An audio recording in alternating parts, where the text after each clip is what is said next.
Greetings, everyone, and thank you for joining our presentation today on making the public to private school transition. I'm Darren Worcester from admission.org in EMA, and I'm going to be your host today.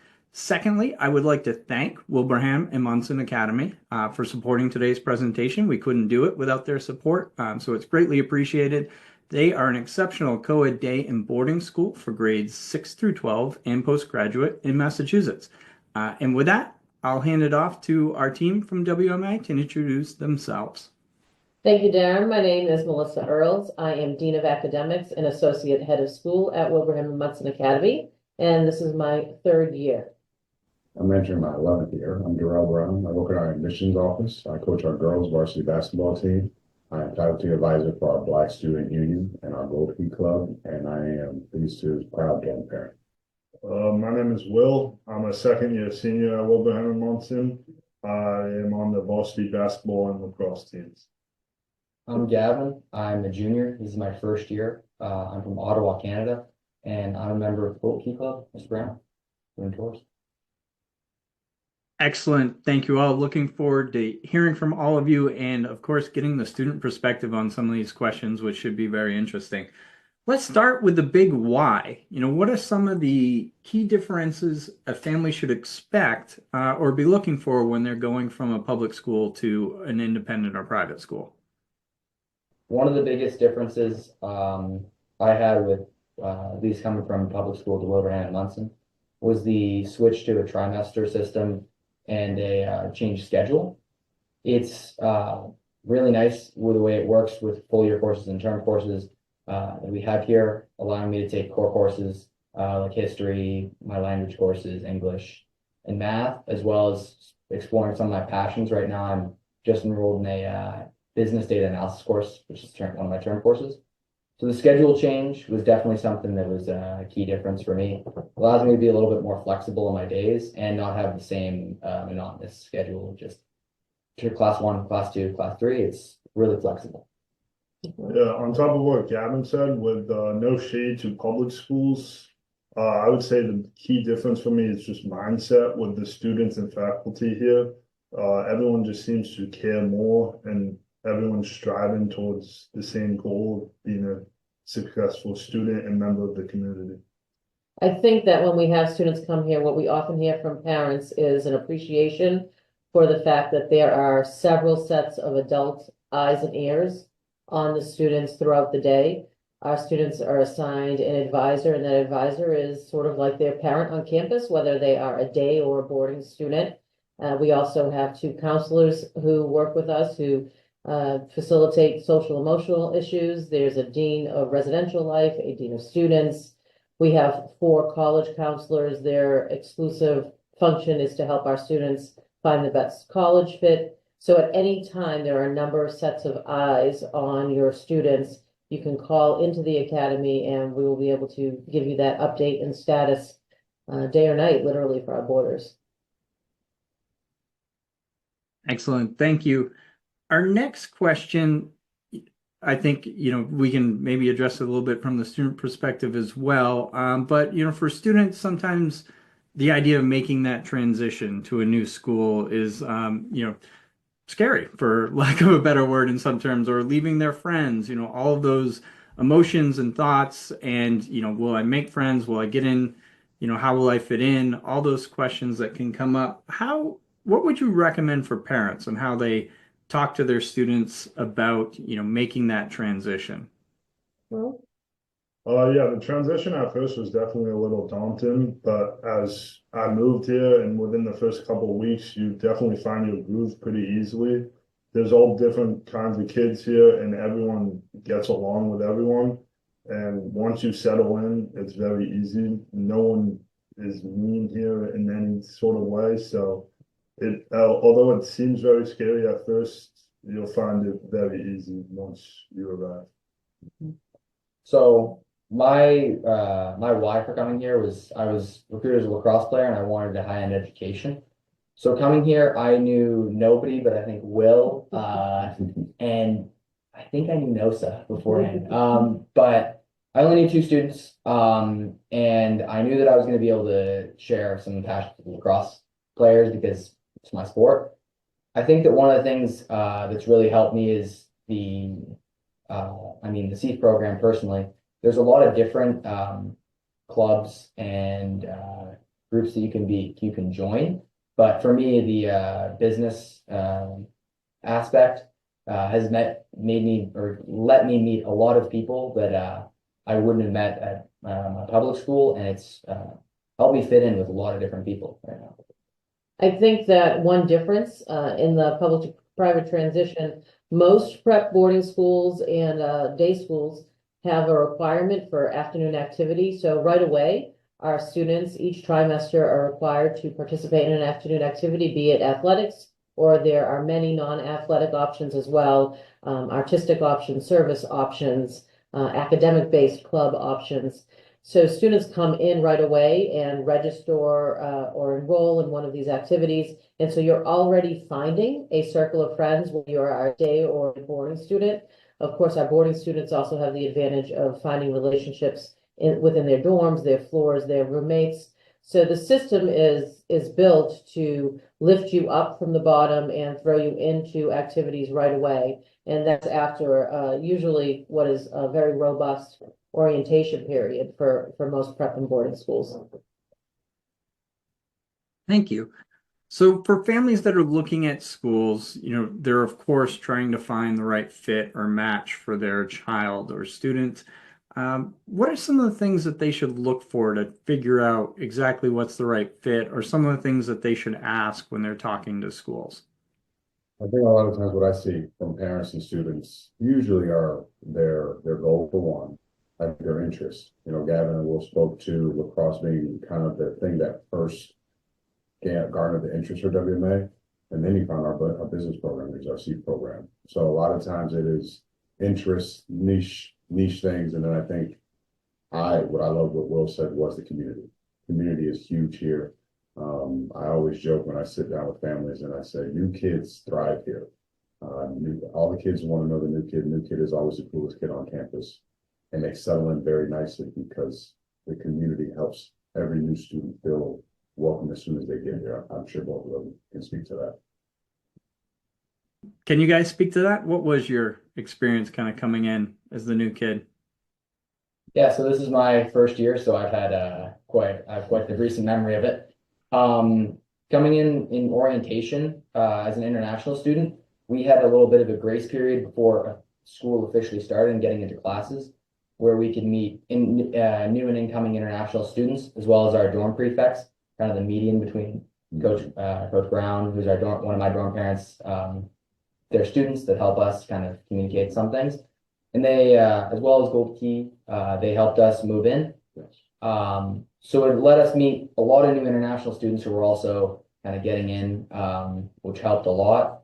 I'd say that, yeah, like past that, we met a lot of great people. So. Yeah, going off what Gavin said, being a boarding student definitely helps. I remember the first day I got here, walking in my room and seeing my roommate.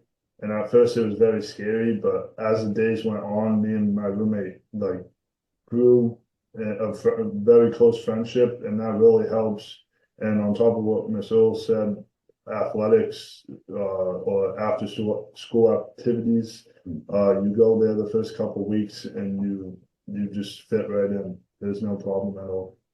Yeah, and I think Will, who loves to go home as a 5-day boarder, also enjoys when he stays here on campus. And as his dorm parent, just thinking about his growth from year 1 to year 2, where he's literally one of the leaders on the floor, and taking care of guys and making sure everyone knows what they need to do, keeping people in line. It's been fun to watch Will grow in year 2 in the dorm. We also have structured and sponsored activities on the weekends for the students. So some students will choose to hang out with their friends or hang out at the gym, shoot hoops, and whatever else might interest them on the weekends. Others sign up for school-sponsored trips. We send kids out to museums, to the movies, to different restaurants, shopping centers, and they'll find those activities on the weekends, get a group of friends, sign up, and further strengthen those friendships and relationships. In a similar vein, what are some of the challenges? We get a lot of questions about this. What are some of the challenges that students coming from a public atmosphere encounter, making that transition into independent or private schools? Uh, at first for me, it was just the difference of class rigor and class load at first. I mean, I wasn't used to getting as much work as I did at public school, but then being a boarding student, I had the study hall from 8 till 10 every night, and that really helped my transition. But yeah, for the most part, the most difficult thing for me was just that workload in classes as a whole, but the support system around me helped me succeed. Personally, I think that as a 7-day boarder, the biggest change was living in a new country, out of school for 7 days a week. At the start of the year, I didn't know exactly what was happening as I stayed on on the weekends, and I was like, oh my goodness, am I ever going to go home? Over Thanksgiving break, we had Christmas break. We just recently had a winter break, and then our March break is coming up soon enough. I realized that we have ample time to go home. We also have a reach request system that we can go and see family if they show up to school and pick us up, or approved drivers, or day students if they want to have a sleepover.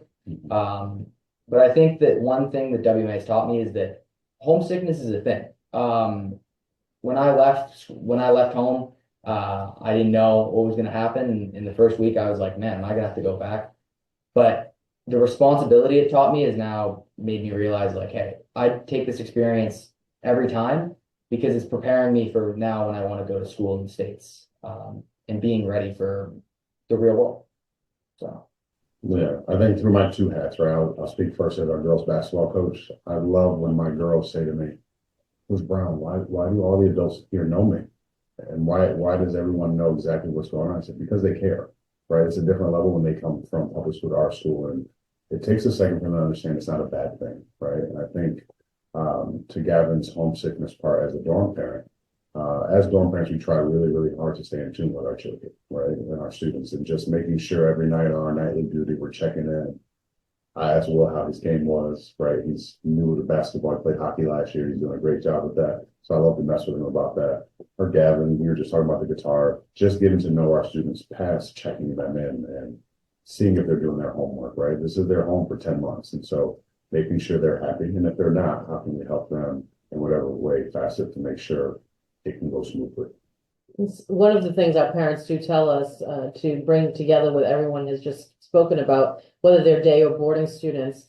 The parents always comment on positively how quickly we reach out and how many adults on campus are reaching out and are involved in a team reach out for a student of concern or a student who just might be unusually sad one day. It's amazing how quickly we pick up on a change of affect when you have multiple sets of eyes on those students throughout the day. So that personalization is something that parents always comment on as a change from the public to the private world. I love the point of recognizing, Gavin, that homesickness is a thing and it's normal, and just something that everybody's going to experience in that situation, and that you have support systems to work through that.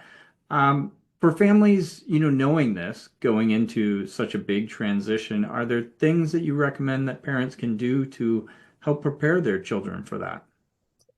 I am the parent of a graduate of a boarding school, and one of the things that helped me when I sent her off her first year, it was not this boarding school, so we were separated. One of the things that helped me was listening to the adult system around her and letting her go for the first 3 or 4 weeks. Certainly had some phone calls and emails, text messages, forms of communication, but we didn't go visit. And we didn't allow her to come home for a few weeks. And I will say that that was very hard, but it was the best way for us to transition. And in hindsight now, I am very glad that I listened to her support system at her boarding school and allowed that transition to happen and trusted that the adults at her school had organized a successful orientation and transition, and she was going to be okay. Gavin, what were some of the things that worked for you guys, that helped get you more comfortable in your new environment? I mean, for me, again, it's definitely different than Gavin's experience since I go home on most weekends. But honestly, the dorm for me has felt like a second home. You're surrounded by your friends all day, every day, and people who care for you. So I didn't really find any struggles in it. But when I did, I mean, my person that I went to was my lacrosse coach and my advisor. So you have people set in place for you with the advisors that help you when you need the help you need.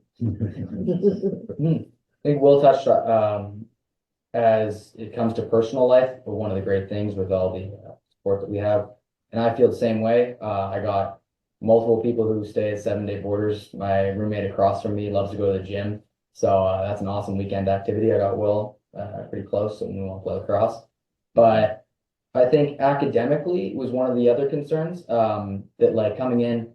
I mean, I'm switching. I didn't know how the American system would affect me. I didn't know how private school would affect me. I think that the best thing that helped me find what I need to be is the structure that they offered at the school. With study hall from 8 to 10 that help. We have our check-in at 7:30 with our dorm parents. We have the academic schedule, and we have an app that tells us when the classes are, to ensure that we're in the right place, as well as office hours that you can connect with a teacher. Like I'm going to use mine tomorrow to go talk to my English teacher about an essay, and they'll be writing soon enough. I think that it is really helpful academically, and it's been both in personal life as well as academics, something that there's support systems and structure for it. And I think because Will spoke to it, they both have the same coach in the spring. I being a coach, as an advisor, I try not to take my players as often because I see them a ton. And so I'm sure, like Will and I joke around a lot. There are multiple adults they have outside of that advisor, but the advisor in place is that point person for every student, every family that they can kind of check in with and make sure everything's okay. But they know as they get to know people on campus, they have other folks that they can reach out to and kind of talk to as well. Excellent. Thank you, guys. So specifically when we're talking about a boarding environment, there's another side of that coin from the homesickness, and that's, if I'm looking at this from the parent perspective, is the empty nest in the home, and concerns about having your child go away for boarding school. What are some of the options, or how often do parents get to engage with their children or see their children, or is it good for them to jump on the phone when the homesickness is happening, or is it better for them to kind of pump the brakes a little bit and let you guys have the conversations internally? I know I have loaded this with a bunch of sub questions, so please do your best. Well, I think that, like I said in the previous response, starting the year with encouraging a little bit, and I see Gavin nodding his head, encouraging a little bit of that separation, not going home if you can possibly manage that for the first couple of weeks, and really truly embracing and enjoying all of the opportunities that the schools are presenting to you. All of these schools have very robust onboarding processes. So I think that is important. But in terms of touch points throughout the year, there is a long weekend in October. There's also a family weekend in October. So there's an opportunity to go home, but there's also an opportunity to visit. And that weekend rolls around very quickly. It's mid-October. We have a week at Thanksgiving. We have a December-January break that is over 2 weeks. It's a very healthy break. A long weekend in early February and a 2-week break in March. And we wrap up around Memorial Day. And I know that's a typical academic schedule for most prep boarding schools in the New England area. Yeah, it just makes me feel good because I respect Melissa so much that that's kind of what I tell my families for my boarding girls who play for me when they first get here. Try not to have them come home that first couple of weekends because it does. It makes a difference. It kind of gets them set on this as their new home temporarily for the school year. Whereas if you go home, it only makes you more homesick to a certain extent. So I think that is probably one of the best pieces of advice. They're on the phone, they're going to talk to their parents, they're going to FaceTime, they're going to do those things. But at the same respect, right? Like I think about he's in Canada, but Will's parents, when they come to see a game, they are always welcome to take their kids out to dinner, hang out with them on campus. It's a very open campus, and we want our parents to be here when they are around for games and activities and the dance show and our drama show. So they are allowed to come see their children whenever they would like, take them to dinner. I recommend, as a dorm parent, Will knows I'm a very strict dorm parent, just to try to have them back at 7:30. So that way their nightly routine isn't too thrown off. And as for parents at home in the empty nest, certainly described what I was at this time when my daughter went off, and setting some routines at home for the contact. My husband had a routine. He would send my daughter a postcard every other day. And when we went to visit her, they were very sweetly lined in her dorm room, which was terrific. And it just having some kind of, for me, it was Wednesdays were often, and they are often in prep schools, a half day for athletic contests.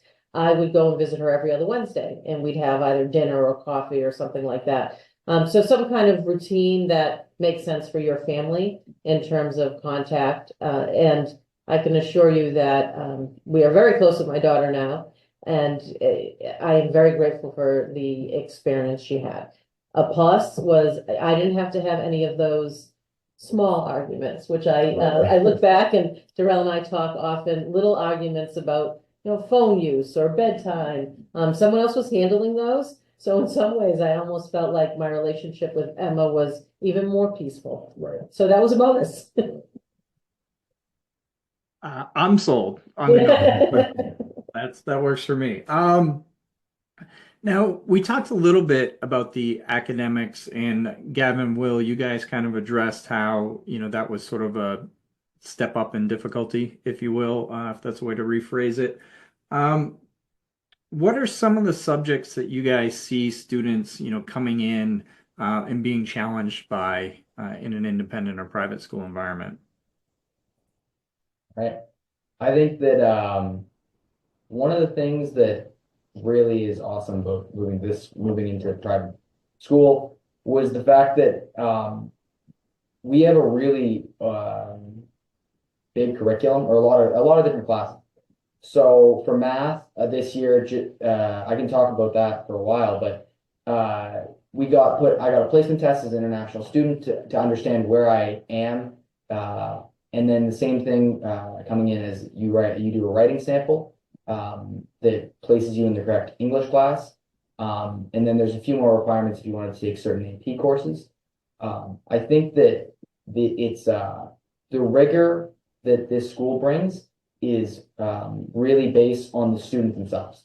So for math, I'm in a class that's difficult for me. I'm not in a class that I feel like this is really easy. I'm getting hundreds in, but I'm also not in a class that I'm going to fail.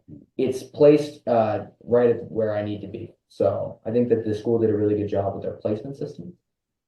Yeah, going off what Gavin said, with the curriculum, you do find the classes that you need. For me personally, I struggled with math all of high school, and then I got here, I retook Algebra 2, and I felt my teacher wanted me to do so well, and he expected so much out of me that I did end up doing very well. And now senior year, I'm in AP Statistics, which I would have never thought I would be taking an AP math class at all.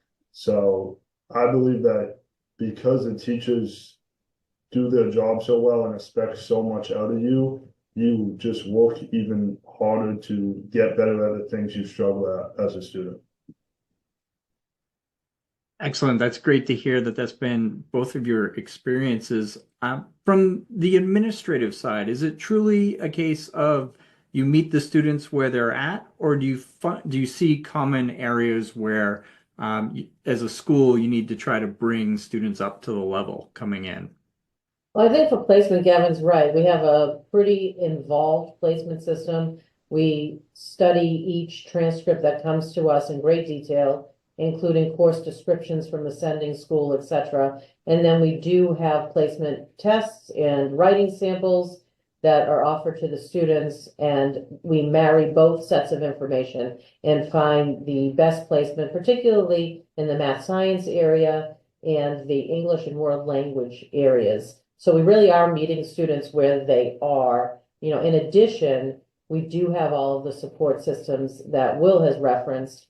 There are study halls, there are directed study halls, there are non-supervised evening study halls, but then there are supervised evening study halls, peer tutors, etc. So there's lots of support systems on campus once students are placed appropriately to make sure that they are adopting good study habits, getting their work done on time, and getting that extra piece of assistance that they might need as they transition and get used to the new expectations. Is there anything that families can work on or study or, try to enrich students' academic portfolio before coming to a school? I would say that building up stamina would be important. We have, and I see the both of the guys here are nodding their heads, as is Darrell, making sure that you can sit down with your work for a period of time with concentration, build up your stamina in terms of reading, writing. That's one area that we typically have to work on with new students. They are required to sit down and do their work for 2 hours a night, and they have plenty of homework to fill in that 2 hours, sometimes even then some. So getting used to the expectation that you are going to sit down and engage with the material for a set amount of time. Yeah, I like Melissa's point, because that's usually what I talk to with students and families is I always use the analogy, are you a worker bee? If you're a worker bee, you're going to do really well here. I think a lot of times if our students, which we love to have them, they do really well prior to here, but it came easy. That's the struggle that Melissa's speaking of, where that you might not have that stamina initially, but you will learn it here between study skills and organizational skills. But worker bees usually transition very well because they've already been putting in the work and they have those habits. Excellent to hear about the support system that you guys have in place to help students through that transition. So I'm looking ahead at some of the questions that we have coming up. We've got some more on the social transition. We've got a lot on entry levels and entry grades, and of course the affording question, which is always a big one. But before we get into those, I would love to take a few minutes for you guys to tell us a little bit more about WMA. Thank you. So we have prepared a brief slideshow for you, and I'm going to talk a little bit about what we offer, but put in the context of many of our peer schools. So similar to our peer schools, we offer advanced placement courses across all disciplines, as well as post-AP classes in the STEM and world language areas. With an average class size of 14, we offer an intimate and personalized learning environment for all students. We have an extensive travel abroad program. We visit 5 or 6 countries each year, and some of our recent trips included Greece, Sicily, Great Britain, South Africa, Nepal, Peru. We have a very tailored college advisory experience that begins with first-year foundations, with 4 college advisors whose sole function at the academy is to find the best post-secondary fit for your students. WMA emphasizes authentic learning experiences and the opportunity to apply knowledge and skills to real-life situations. So please allow me to share just 2 examples of what I mean. At WMA, we have created a makerspace, or you might know it as an innovation lab, which we open to our students and teachers through both organized activities and what we term the Open Eye Lab. But at WMA, we take advantage of the state-of-the-art science and technology space to schedule classes that have at their core an exploration of the tools available at the iLab and an introduction to the many unique ways our students may put those tools to use. These classes include Introduction to Mechanical Engineering through Physics for Engineering, but we also invite students to the space for art design classes and fashion studio classes. Students in classes across the academy disciplines are able to access our wood shop and metalworking machines, in addition to 3D printers, engravers, and other devices. And they are learning the industry standard programs that make these machines and devices more efficient and effective.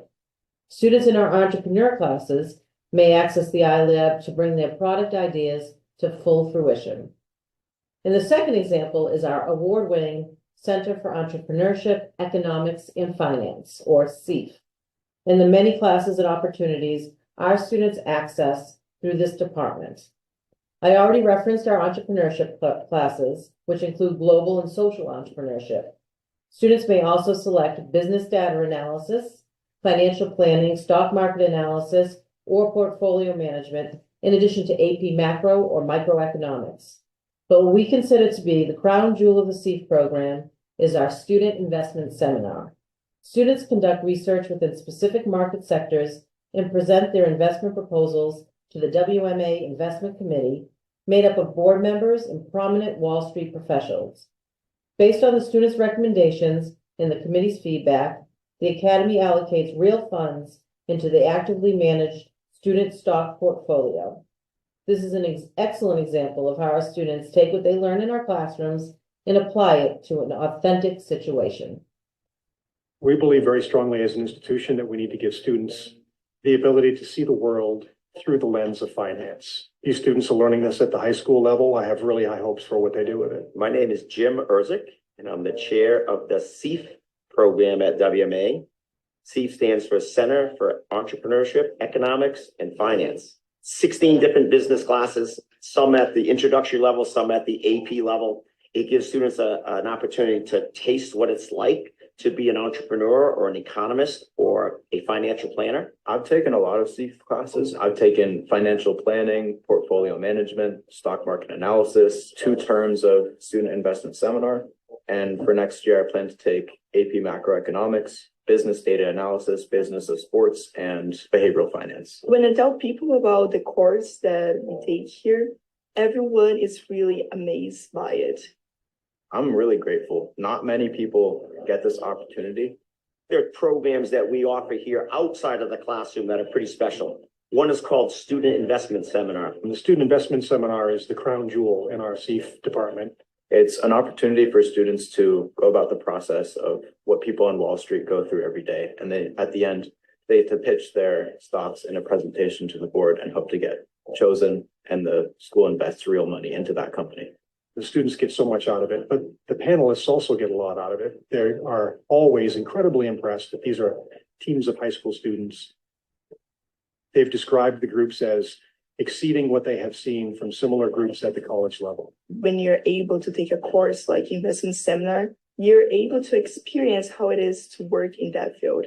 Every time I talk about this class and the opportunity I got with it, even the adults I talk to, they wish that they had the same opportunity. No other school at the different levels are offering the type of courses that we offer. To get a taste of what a social entrepreneurship is or portfolio management is quite unique. And I do think it sets us apart from many other prep schools. If you're planning on attending WMA, I would say take as many SEEF classes as you can. Even if you're not interested in finance or economics, it is something that will help you later in life. It's just such a cool opportunity that you can have. And that's really cool, at least to me. And I think we're one of the only schools that offers something like this. You got to take advantage of it. Excellent. I, for one, watching that, am jealous, but I imagine I have aged out from eligibility for your school at this point. All right. We did talk earlier a bit about, what the transition for you two was like. And Will, I believe you spoke about getting to know your roommate. Just want to dig a little deeper on, the social and emotional transition for you guys and in general. Was there anything that you kind of built up in your mind that you were really nervous about, and then you got to school and thought, I don't know what I was so worried about. That was nothing. For me personally, coming from public school, you see a lot of like cliques and lots of different groups based off what you do. And I was kind of concerned coming here as a new student, since I was leaving all my hometown friends, that I wasn't going to find my groove right away. But then you realize everyone's friends with everybody, and it really wasn't that difficult to find your friends here, because everyone came up to me, introduced themselves, asked me about myself. And honestly, on that first day I was here, I made friends that I kept for the rest of the year and probably the rest of my life. That's a great answer. So what you're saying is boarding school is not what you see in the movies? Yeah, exactly. Gavin, what about you? I'd say that moving from public school, one of the biggest differences being at a boarding school now is that you live with a lot of the student population.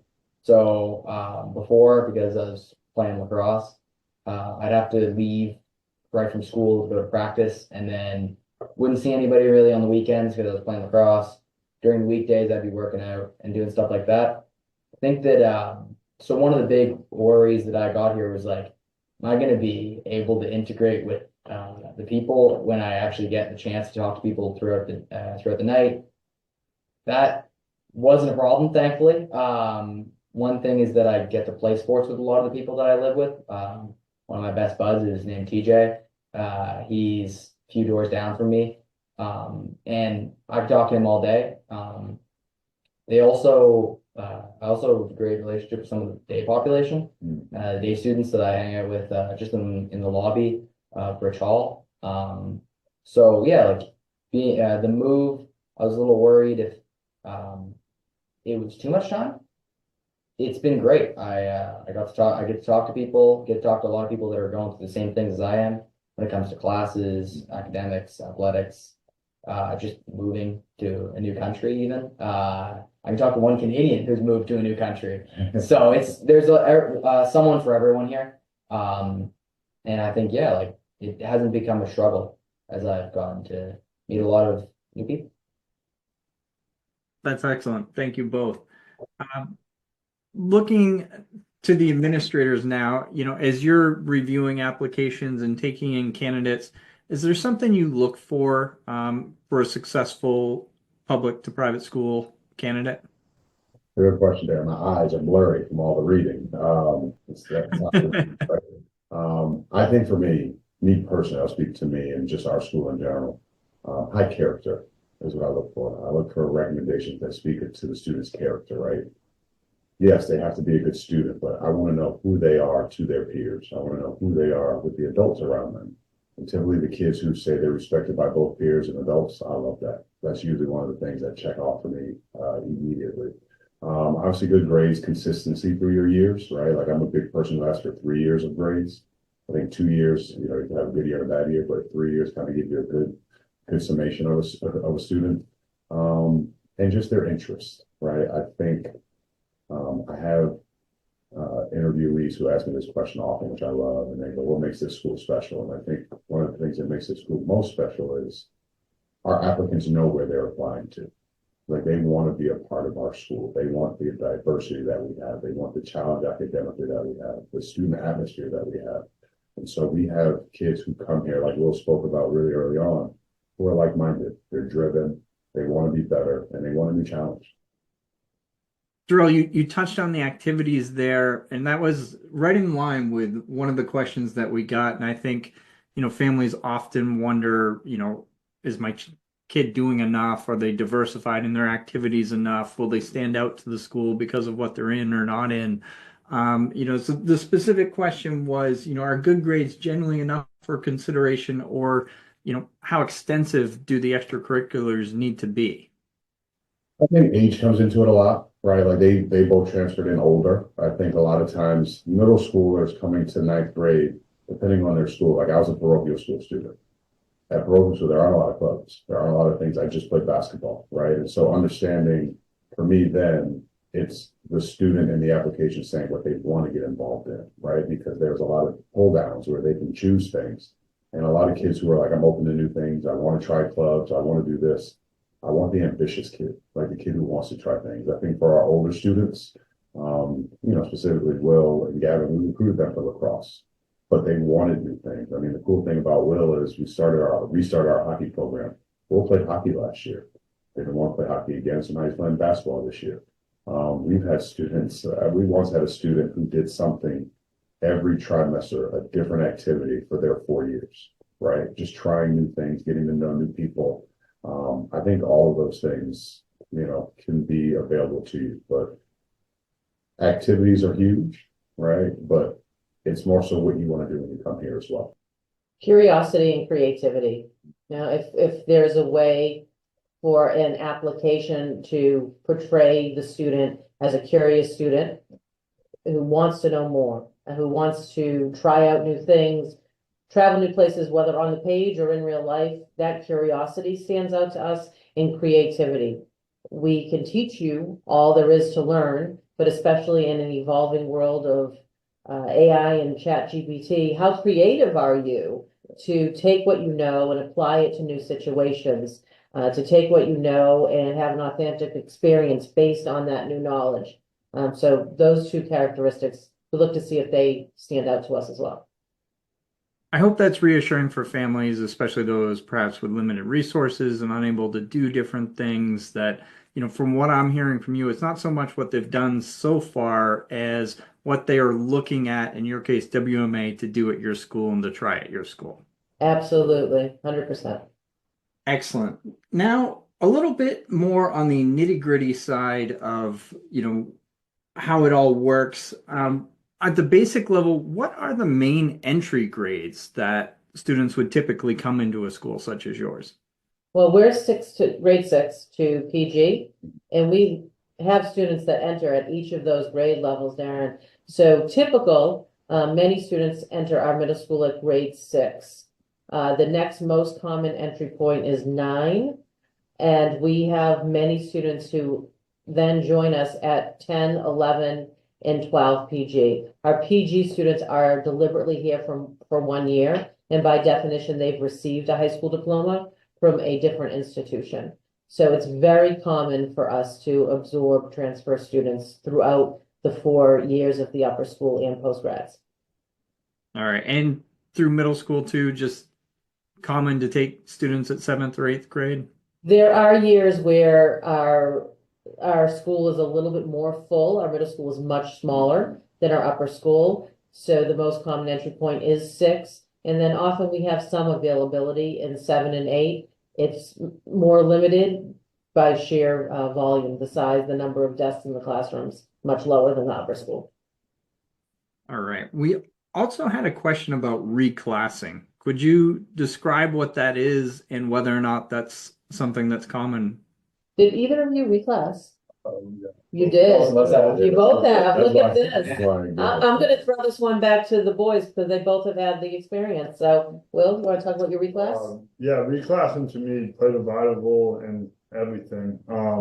So I came here after my junior year at my public school and repeated 11th grade here last year. And I mean, for the most part, that extra year for me, I've just gone a lot more mature and I just feel more ready to take the next step in life. But it also gives you that important junior year, well, in my case, important junior year to get my academics on the path that I wanted them to be at. And it also helped me a lot athletically since I got that extra year. But in all, that extra year just added so much maturity for me and preparedness. I think that reclassing for me, personally, I'd recommend it to like almost everyone I talk to, even if you're not an athlete. I did it personally for the reason that I could come to WMA for 2 years instead of 1, and be in the lacrosse program and the academic programs. But I think that coming here for the 2 years, for me, but reclassing in general allows you to get a lot more maturity, enter university just a year later, and that kind of opens up a lot more. And then from more personal experience, reclassing's been great because this means I can come back to the school for another year. But yeah, it gives me another chance to put more grades in and get better at academics, and also explore a little more courses that I'm interested in, like the C program. One of the questions parents ask, are we going to run out of courses that you can offer my student who's reclassing? And the answer is definitely not. As Gavin mentioned, we have a very extensive course catalog and a whole program, pre-business program that most public schools do not offer. And so there are many options for those students to choose from. They may have completed what is a typical course progression, but it doesn't end there. There are courses in all of the disciplines that will be available to the students when they reclass. And Darren, I would just add, there's usually a negative stigma with reclassing, and just hearing both of their stories, you can kind of confirm that it isn't, right? And everything in life, we would all want more time. And you're giving yourself more time to become a better athlete, a better student, better in the arts, whatever your endeavors are. And it doesn't even have to be for athletics. That's the other stigma that comes with it. And Will spoke perfectly to it, where it also just gives you a year to mature, right? And get ready for college, get prepared for college. So reclassifying is a positive in a lot of different ways. And it's not uncommon. I was going to say, it sounds like it's more common than what people might suspect. Yeah. Yes, it's not uncommon, and as Darrell just said, it's not only for athletics. We've had students reclass for academic maturity reasons, or just because they want to experience some of the courses and the opportunities at a prep school. A lot of new ones now too are also just because they're too young, Mm. right? They're graduating high school at 17, so they need another year. That actually sets us up nicely for the next question, which is really in the same vein. If we're looking at postgraduate, is it common for students to come in just for a postgraduate year, or are they usually already at your school? No, as a matter of fact, our postgraduates are students who have earned their diploma elsewhere. So it is very common, and we have usually somewhere between 6 and 10 postgraduates a year. And again, not all for athletics. Some are very deliberate athletic postgraduates. Some have been recommended to us by their college or university that they are committing to for athletics. But other times, like Coach Brown said, the family, the student, the parents feel like an additional year of rigorous academics, social emotional maturity before they head off to college would benefit that student. I'd love to just sort of address the time of year. You know, I think especially when you're talking about families going from public to private, maybe they began the fall, not thinking that private school the next year was something they were going to be looking for, and situations changed. Maybe they moved, maybe a challenge has emerged in their current educational plan. So they're looking elsewhere.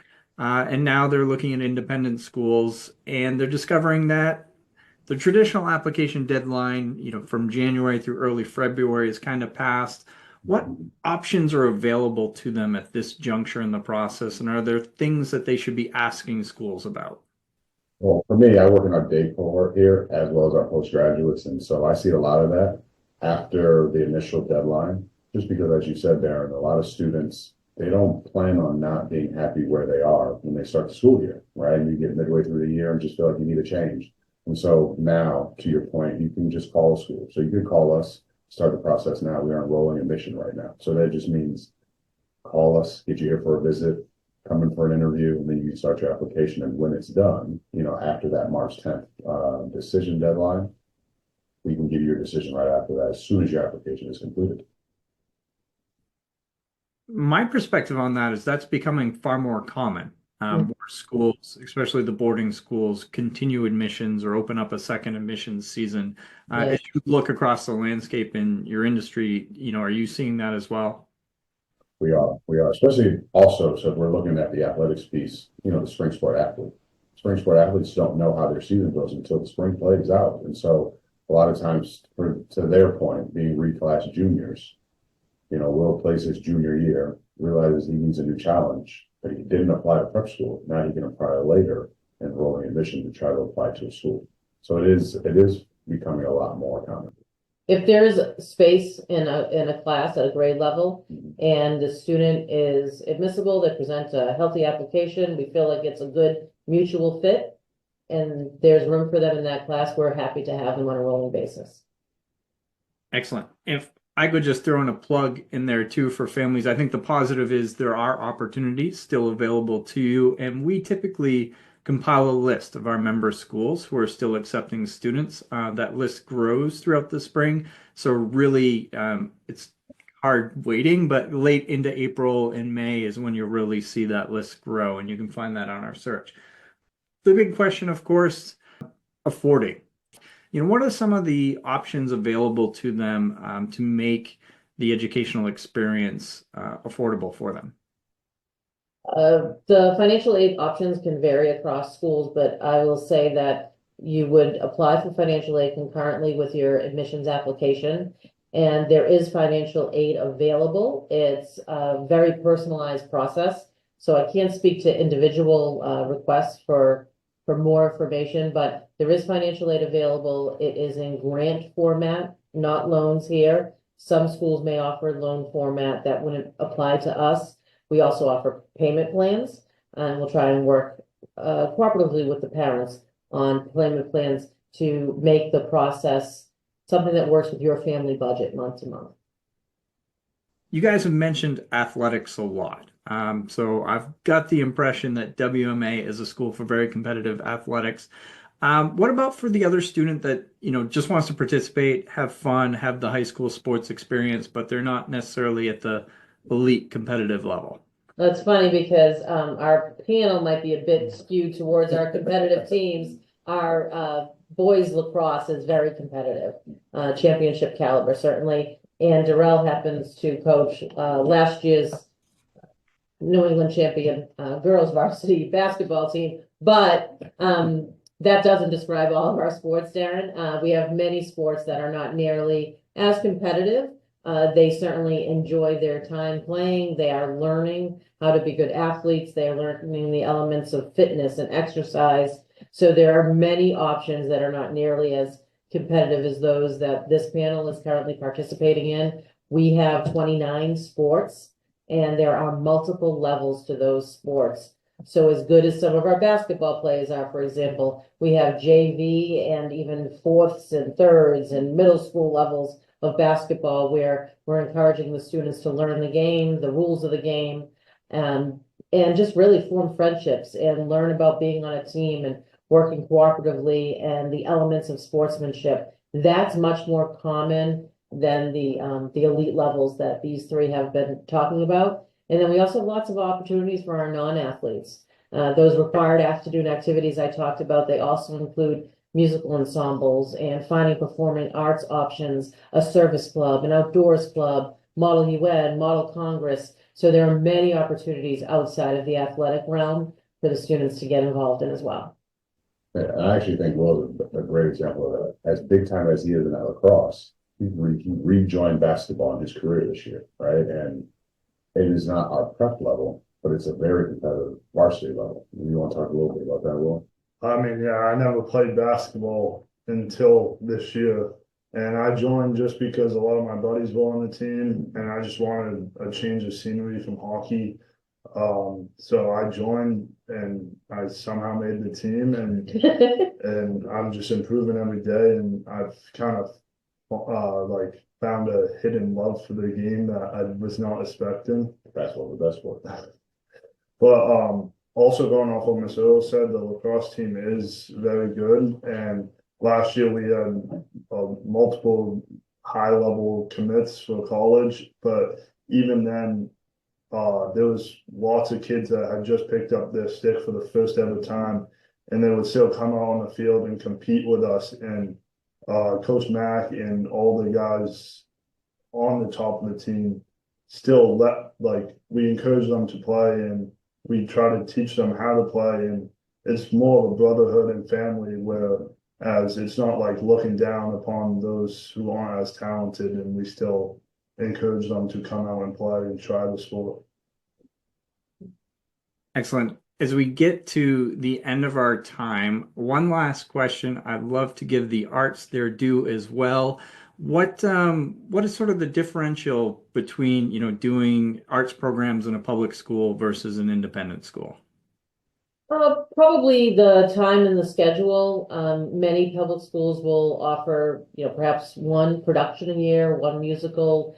Our arts are on the same schedule as our athletics. So there is a fall, winter, and spring trimester and fall, winter, and spring opportunities. There are also co-curricular and curricular opportunities in the arts, meaning classes and musical ensembles that will meet during the day or have lessons during the day or individual tutorials during the day. So students that are athletes or involved in another club or organization can also participate in the arts. They're not excluded. So I'd say that would be the big differential. Excellent. Thank you. Is there any last parting words you would like to have for our audience? What you too, anything? I mean, I would definitely consider going to a prep school, and here in general, my experience has been nothing but positive, and I've grown as a human and athlete and student. So Personally, I came from new country, Canada. So it was a bit of a difference. I loved my public school, the one I was at, and because it supported me academically and athletically. I think that coming here though has done more for responsibility outside and inside of the classroom, as well as athletically, getting me to be in my peak form. And I'd choose WMA every time to come here.